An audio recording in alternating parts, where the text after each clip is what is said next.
So today I'm going to be counting down my top 10 favorite EZA cards of 2021. That is going to exclude all EZA LRs. Fortunately enough, we have gotten a lot of EZA LRs this year, and because of that, they pretty much fill up this entire list. But by doing this, I'm able to showcase some of the more slept on EZA cards, to say the very least, for this year. So I'm super excited to show you guys my list. Let me know what your list is, but we're going to jump straight into it. And of course, make sure to leave a like on today's video, subscribe, all that good stuff. We're going to do more lists and tier lists on this channel. So if you like this type of content, make sure you subscribe. All right, so starting off in my number 10 spot, I guess it is ordered in somewhat. We're going to start off with 8-bit Vegeta. I think he has a really good EZA upgrade. I don't have really much of a criteria on this list other than how big of a difference the before Z Awakening to the Extreme Z Awakening and just how good they are in general.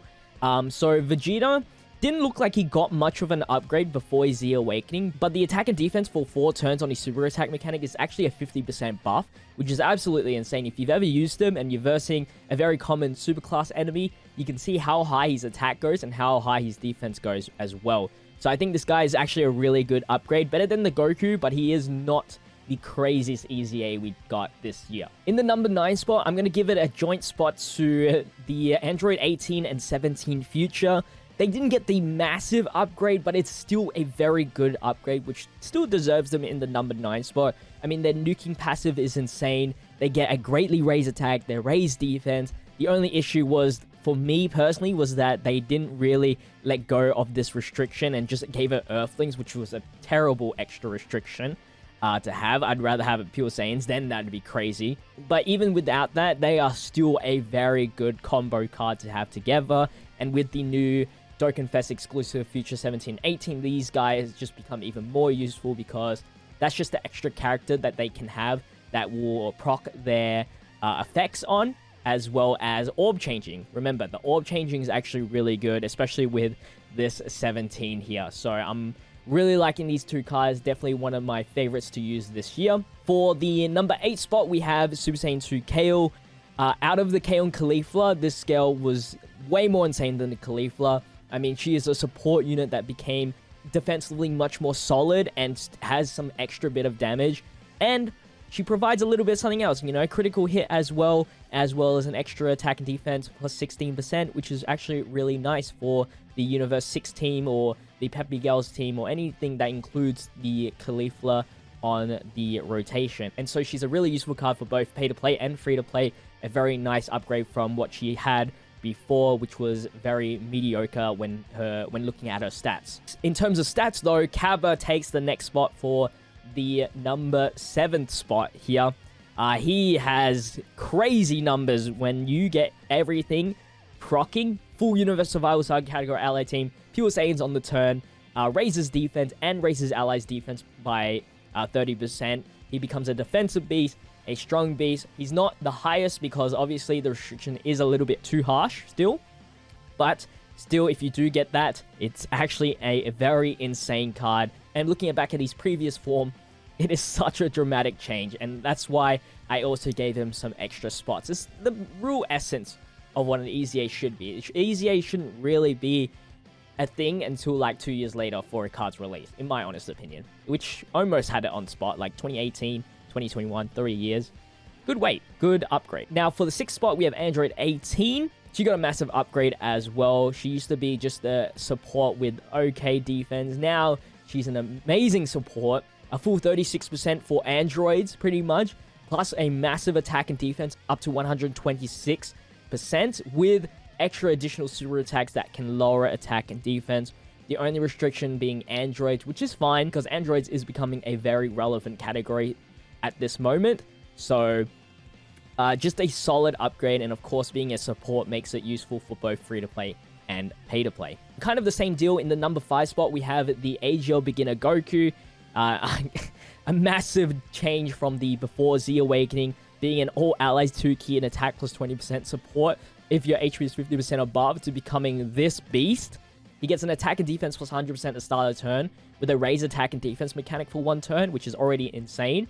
And he's a support for 3 key and 30% stat boost when HP is 50% or above. And even though he does lose that if you drop underneath 50%, he still gains something such as 200% defense and high chance of guarding all attacks, which is actually really insane. So he became like a really, really good support unit for pretty much any team that he can fit on, really, because of the all allies. So very, very good card indeed. And then we'll move on to another support card. You can tell the pattern here, and that is Master Roshi and Tien. A very weird card because they released an Easy 8 pretty much in the same time frame, so this was the one and few only. But I think the most important thing here was that the link set and what category that they support was absolutely insane, and their super attack effects is crazy. That's really what it came down to.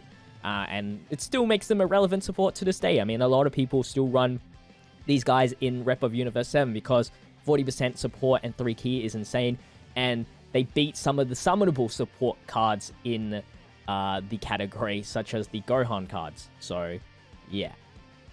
In the number 3 spot, however, we have Yajirat Goku. I mean, a nice upgrade from his before Z Awakening. He became a much more defensive beast. Pretty much his upgrade just made him more reliable, getting him that extra little bit of defense bonus just in case he did take a super attack. I wish he was a little bit stronger still, because obviously when you do verse those tougher events, even the LR Vegito and other counter units still have the same problem. It's just that, you know, the defense is so high for the bosses that he doesn't bypass the defense and just does double-digit damage. And I wish the first attacker in the turn mechanic was a little bit different, where he could dodge in the first slot before he even attacks. And then one last thing is that he doesn't have All in the Family, which can be very useful for some of the categories that he is in. But other than that, like, he is a very, very solid card. Good defensively. He's still got that damage output and just that little bit more reliable. And that's the most important part.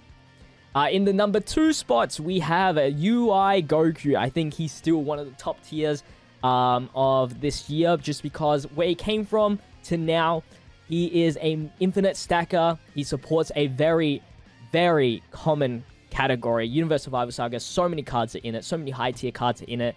He still gets his own attack and defense plus 120%, and he can dodge. He's a mini MUI Goku, and that's just about it. And he links well with MUI Goku, which is also a very important thing. If you don't have, I guess, a good linking partner for MUI Goku, this guy is definitely your go-to. And being MUI Goku still relevant to this day, this guy is still relevant. So I have to put him in the number 2 spot just because of that. And I've used him in countless teams, because even though he might not support every single category that he is in, just the attack and defense plus 120% or even 150% because he supports himself, and the high chance of evading, that's just good enough for me, honestly, and the stacking of defense.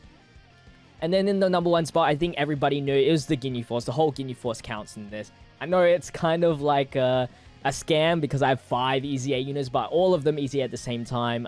You know, all of them deserve the praise. All of them upgraded to becoming like A tier to S tier units, so I just gotta give it to them. I mean, Ginyu's my favorite, then Jace, then Berta, then Raccoon, and then Goldo. That's probably my order there. I couldn't have just one of them in here and leave the rest out. So yeah, I have to put them in A. That it just gives me so much hope as well for the Bardock Easy A's coming probably 2022. We'll see. And then I guess for the best Easy A for 2021, it's got to be Zarbon Dodoria. I mean, their restrictions are so good. Like, they get so much attack and defense after 20,000 turns, and they just lower attack. It's just so good. They got great links. I mean, you're always going to be activating Frieza's minion and Frieza's army, and good categories, everything like that. And I love the effect where you verse Planet Namek Saga category enemies and you get attack effective. Like, there are so many Planet Namek Saga category enemies. It's just so good. It's just so good. I couldn't. But yeah, that's my quick list on the best free-to-play EZA cards that came out in 2021, excluding LRs. I'll probably do a list very soon of the best free-to-play cards in general, and that's where you're probably going to see all of the LR EZA cards. So yeah, hopefully you guys did enjoy. Let me know what your favorite free-to-play EZA cards are in the comment section down below. Make sure to leave a like and subscribe to the channel with the notification bell on. With that said, I'll see you guys in the next one. Stay healthy, stay safe, stay fizzy. Peace out.